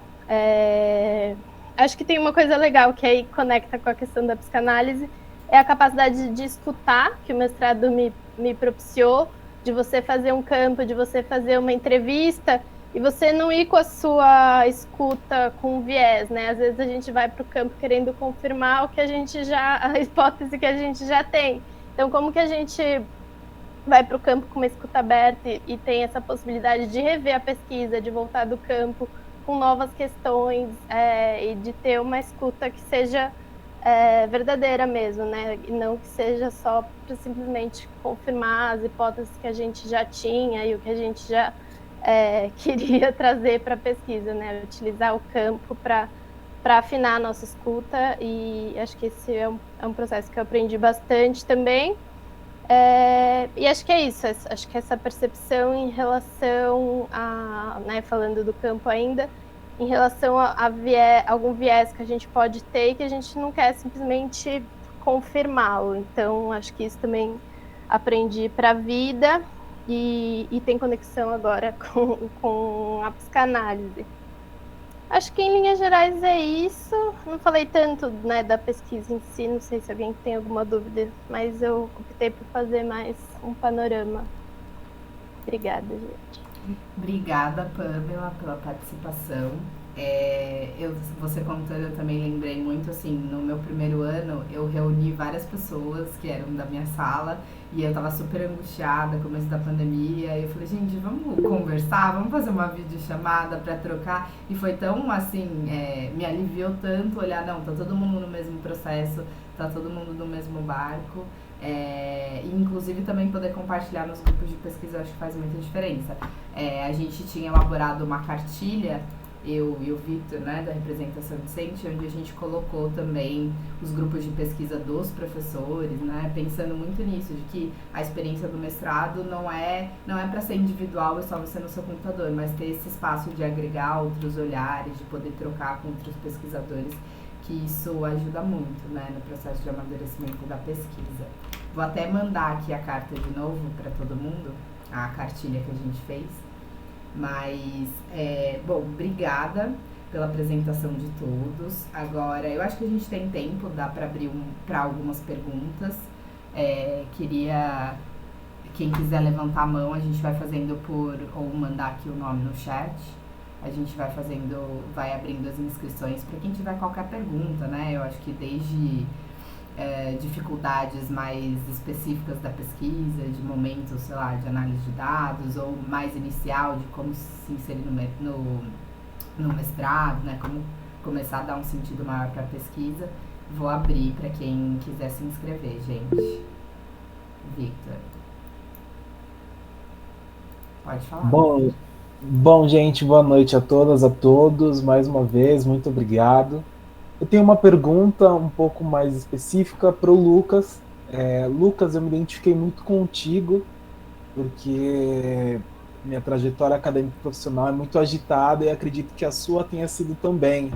Então, fazendo muitas coisas, algumas coisas que se conectam, outras nem tanto, mas sempre muito ativo.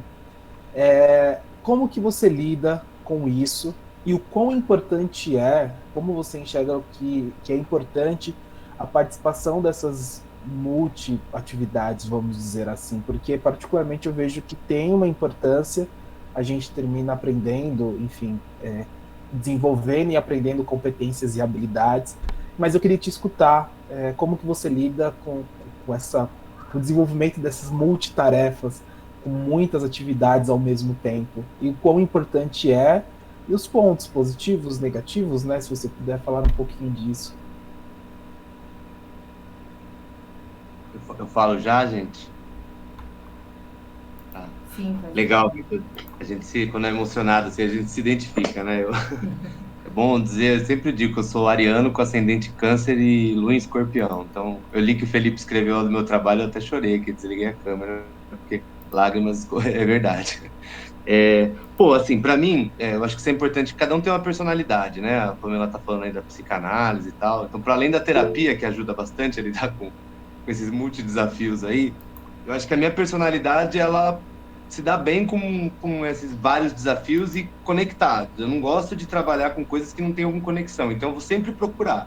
Quando eu vejo que a conexão não existe, ou quando ela está se perdendo, eu já preciso lidar com isso, sabe? Então, que nem eu gosto de fazer pesquisa, acho super interessante. Queria ser igual o Felipe, assim, que tem uma capacidade de produzir coisas interessantíssimas, assim, que é impressionante, mas enfim, eu não, né, eu também tenho meus traços, assim, eu também gosto de fazer outras coisas, que eu sei que todo mundo que trabalha com pesquisa também faz outras coisas, né, mas enfim, é isso, assim, como eu disse, eu estava para fazer doutorado e acabei fazendo outras coisas.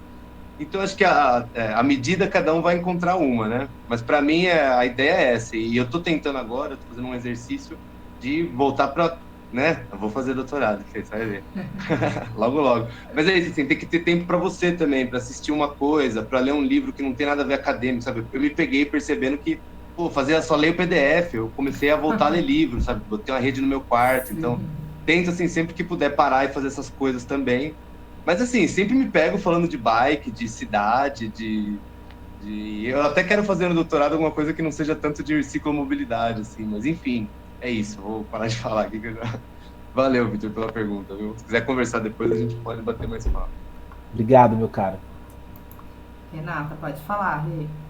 Não, eu só queria, enfim, vocês viram que meu alvará tá encerrando, mas eu queria dizer que, assim, hoje foi um dia super difícil, por muitos motivos, e eu fiquei super emocionada também de ouvir vocês falando, né, e enfim, perceber que o mestrado fez sentido para vocês, que o mestrado fez sentido subjetivos e objetivos, teve impacto na vida pessoal e profissional, na ajuda da sentido para o meu trabalho, né? Eu estou coordenadora agora, é muito difícil ser coordenadora, tem muitos desafios, muitos jogos de múltiplos níveis, e é muito legal perceber que o que a gente faz como docente, na gestão, na graduação e na pós, faz sentido e faz diferença na vida de vocês.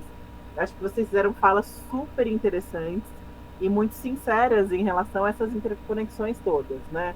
Como é que o mestrado cabe na nossa vida e qual é o impacto que o mestrado tem na nossa vida. Eu acho que a gente está sempre buscando sentidos, né? Sentidos teóricos, sentidos pessoais, e que bom que o mestrado em gestão de política pública fez sentido para vocês, né? Então, queria agradecer, dizer que a porta está sempre aberta, esse espaço de troca intergeracional, né? Super importante entre aqueles que já passaram e aqueles que aqui estão. Fiquei super feliz de ver vários alunos de primeiro ano. Não tem receita de bolo, adorei ver a figura do Bruno né, todos os relatos de vocês, tem muitas idas e vindas, tem texto que a gente sugere que depois, né, o aluno fala, nossa, mas por que eu li isso? Mas é isso, adorei a ideia de que o orientador não é oráculo, enfim. Queria agradecer imensamente vocês todos e dizer que a gente continua aqui seguindo e construindo juntos novos sentidos, mas eu vou ter que sair, porque meu alvar acabou, agora é meu lado mãe também, tem que ir lá contar a história, colocar a criança para dormir. Queria só dar um parabéns e desejar sucesso para o restante do seminário, sucesso na vida de todo mundo. Beijo, dá tchau, filho. Tchau. Tchau, gente. Tchau. Obrigada, Rê. Eu não posso falar muito que eu sou, né, minha orientadora. Então sempre acho tudo incrível e sempre contribui muito com os meus processos. Boa noite, obrigada pela participação. Gente, alguém mais quer abrir o microfone, fazer perguntas? Aproveitem, assim, para tirar dúvidas, angústias, né, de momentos que nós estamos na pesquisa. Eu tenho uma pergunta, então, já que ninguém vai abrir o microfone por enquanto. Eu acho que, assim, eu estou muito no momento da pesquisa que já de ter feito a coleta de dados, né, e de agora precisar começar a mapear uma análise do que eu pretendo falar e começar a sentar a bunda e escrever. Só que, assim, eu sinto muita dificuldade nesse momento de começar a pensar num fio condutor e como organizar tanta informação, assim, como você começa esse processo de escrita. Eu tenho, assim, às vezes, acho que o seminário discente me ajudou também nesse sentido, vou apresentar trabalho também em um dos GTs, de colocar todas essas ideias no papel mesmo que seja assim, em pontos, né, centrais. Mas eu queria talvez escutar um pouco do Bruno e da Pamela, que eu acho que vocês tocaram um pouco mais nisso, de como foi esse processo da escrita em si, né? Essa virada da análise de dados para começar a pôr a mão na massa, assim, se vocês pudessem compartilhar um pouco como foi para vocês.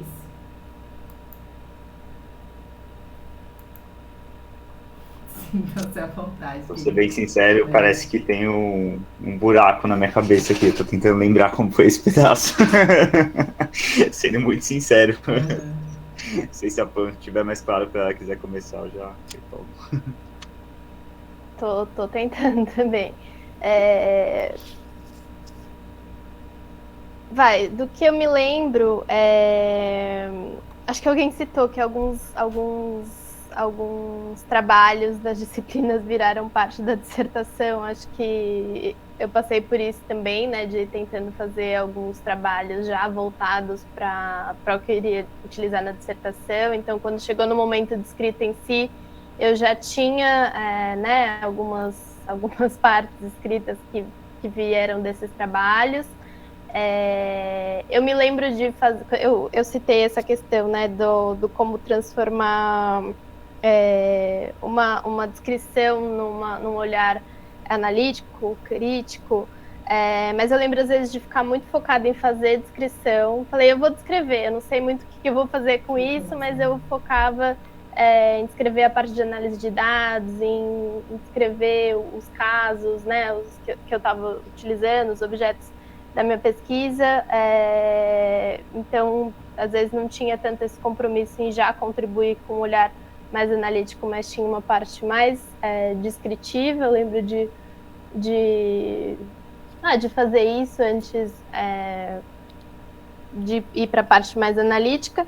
E eu me lembro que eu participei de algum seminário, não sei se foi no DCP, mas que eu tive que fazer um artigo da minha dissertação antes de concluir a dissertação. E foi muito bom, porque eu tive que fazer uma síntese, né? Que é o que a gente tem que fazer depois que a dissertação está pronta, a gente faz um recorte para publicar um artigo. Mas eu lembro que me ajudou muito a achar esses focos. Então, refinar a pergunta, né? Acho que no artigo tem que estar mais refinado ainda, porque na dissertação, às vezes, você abre um pouco, mas lembro de ter que refinar melhor a pergunta, refinar quais daqueles dados contribuem exatamente para aquela pergunta e o que eu levava de consideração final. Então, às vezes, acho que a sugestão não é fazer um artigo, mas, tipo, pensar, né, porque às vezes na dissertação a gente abre muitos caminhos, tem que fazer uma revisão mais longa da literatura, uma revisão mais aprofundada dos objetos de análise, mas pensar um pouco o que fica, né? O que, tipo, se a gente for grifar o trabalho, o que a gente leva da pesquisa? Acho que isso pode ajudar um pouco, assim, no processo de escrita. Uma coisa que eu lembrei aqui enquanto a Pam falava foi de tentar fazer a estrutura da dissertação, assim, para fazer o capítulo 1 é isso, o capítulo 2 é isso, e às vezes, embora a Cecília sempre faça para mim, a introdução é só no final, a introdução é só no final, mas eu escrevi a introdução várias vezes como se fosse tipo um exercício de, tipo, o que eu vou, como se fosse, né, quase um resumo do trabalho, assim, né, tipo aquele exercício de, putz, a minha dissertação é falar disso, daquilo, e isso permitia com que eu ia e voltava, né, então escrevia essa introdução, olhava depois, aí conversava com a Cecília, putz, não fazia sentido, aí aquele negócio, aí constrói de novo. Então isso me ajudou bastante. E eu lembro também que, assim, ter os dados quantitativos foi uma coisa boa, embora tenha dado um trampo fazer, mas ele meio que ancorou, assim, um pouco a pesquisa, sabe? Você colocar o dado, uma parte quantitativa meio que era na análise, pensando especificamente na análise, né? Então ela ancorava uma parte da análise e o qualitativo ele vinha complementando e aí você podia descer para as outras questões. Mas isso dava uma certa ancorada, assim, no trabalho, porque, putz, o dado quant mostra isso, sabe? Então não tem como você, sei lá, abrir para 1000 interpretações, né? Você começa a explicar aquilo, mas a partir dos dados quali. Mas isso ajudou bastante também. Acho que se você ficasse talvez só no quali, ia ficar um tempo perdido, assim, sabe? Mas é isso, mudou 500 vezes. Tipo, como eu escrevi de um jeito, depois eu mudei a disposição para mudar a narrativa, foi tipo isso. Mas uma hora também, o tempo é tudo, né? O prazo tá acabando, aí quando acaba o prazo, você tem que entregar. Então, é isso. Pode não ficar 1000%, mas é isso que foi possível no tempo de pesquisa. Não, legal, eu tô muito nessa também, escrever, reescreve, mesmo nessa perspectiva, vou escrever um resumo, né, uma coisa menor com as ideias principais, mas aí você começa a escrever por uma linha e você muda o foco, aí eu falo, nossa, acho que eu tô meio perdida, né? Mas Isabela, você levantou a mão. Não, acho que só para complementar, assim, o Bruno acabou abordando que eu ia falar que uma coisa que me ajuda muito sempre é fazer a estrutura do trabalho, então, assim, o que você vai colocando os tópicos principais, depois vai recheando aquilo. E o que me ajudou também, desde a graduação, que foi uma dica do professor Vaz, é criar categorias. Então, assim, qualquer coisa que você vai fazer, vai criando categorias de análise. Mamá, por favor. Então, assim, no meu TCC da graduação, eu analisei o cartão SUS. Então, assim, que dimensões de análise eu ia ver? Então, tecnológica, logística, sei lá, administrativa, babá. Então, eu ia juntando os dados em cima disso e depois no mestrado, que eu estudei a rede de pesquisadores, eu fui segmentando os pesquisadores por revistas e eventos. Então, tipo, isso vai ajudando você também a olhar melhor os seus dados e já vai te dando também um jeito, assim, de, né, um padrão de como que você vai analisar, assim. Então, eu acho que isso sempre me ajuda, que é uma dica que o Vaz me deu na graduação e eu levo para sempre, assim, dessa categorização ou enxergar as dimensões que você quer ver, né, nos dados e fazer a estrutura é uma coisa que eu acho que tira um pouco a ansiedade, sabe? Do tipo, o que você vai enxergar no final quando você tipo, vai entregar, assim. Então, e também, conforme você vai fazendo as leituras, você já vai alocando, do tipo, essa leitura aqui eu acho que eu consigo encaixar nessa parte, essa leitura encaixa nisso. Então, eu acho que me ajuda muito. Obrigada, Isabela. Gente, mais alguém quer comentar alguma coisa? Ou, enfim, ou fazer perguntas? O negócio que a Pamela falou aí, mas só aprofundando, que me ajudou pra caramba. A Pamela foi minha parceira nisso. A gente sentava às vezes pra estudar junto, pra trocar texto, sabe? E, sei lá, velho, vocês falam, todo mundo falou aqui, mas eu queria só destacar isso, assim, sabe? Tipo, não sofra sozinho, sabe? É tipo, troca com alguém, põe alguém pra comentar, é muito solitário mesmo, então é isso, assim. Sei que às vezes, vai um tempo, não sei o quê, mas, putz, vale muito a pena fazer isso. Eu lembrando, assim, foi uma das partes que mais me ajudou mesmo, assim, a não ficar andando em círculo. Bom, gente, obrigada, Bruno. Não sei, quer falar alguma coisa, Vitor? Quer, enfim, complementar algo? Senão, acho que a gente pode ir encerrando, né? Realmente não tenho muito o que dizer, além de agradecer. Foi muito enriquecedor esse espaço, estou muito contente. Acredito que todos os nossos colegas aqui também, falas muito pertinentes relacionadas à pesquisa, ao antes do mestrado e ao pós-mestrado também, né, na inserção profissional e como o mestrado ajudou nesse processo. como as competências, habilidades desenvolvidas e adquiridas ao longo da pós-graduação foram importantes, né, para a vida profissional de cada um. Então, realmente, só agradecer. Muito, muito, muito obrigado. Também queria agradecer a todos vocês que disponibilizaram um pouquinho do tempo, né? Imagino que a vida esteja corrida para todo mundo. Estamos aqui às 8 da noite discutindo sobre academia, sobre inserção e pesquisa. Queria super agradecer a disponibilidade de vocês e espero também que a gente tenha ajudado, né? Para quem está entrando agora, para quem está no percurso do mestrado, que as nossas discussões aqui sirvam para todos de alguma maneira. E não esqueçam que a programação do seminário continua, né? Temos as oficinas, como eu falei no começo. Amanhã vai ter uma oficina que o professor Felipe Brasil vai dar às 19, sobre submissão de projetos à FAPESP. E depois, na quarta-feira, também uma sobre os serviços da biblioteca. E aproveitem também os GTs, eu acho que é um espaço bem legal de escutar as pessoas contando sobre os trabalhos e escutar as reflexões que os professores, né, e os avaliadores estão trazendo. Eu acho que às vezes você escuta o trabalho de outro colega e você absorve alguma coisa para sua pesquisa também. Então, se vocês tiverem tempo e disponibilidade, participem também dos GTs como ouvintes, mesmo quem não for apresentar trabalho. E é isso, eu queria agradecer a participação de todos. E boa noite para todo mundo. Qualquer questão, qualquer dúvida também, eu e o Vitor estamos à disposição. Obrigada, gente. Tchau, gente. Obrigada, muito obrigado. Boa noite. Tchau, gente. Tchau. Tchau, boa noite.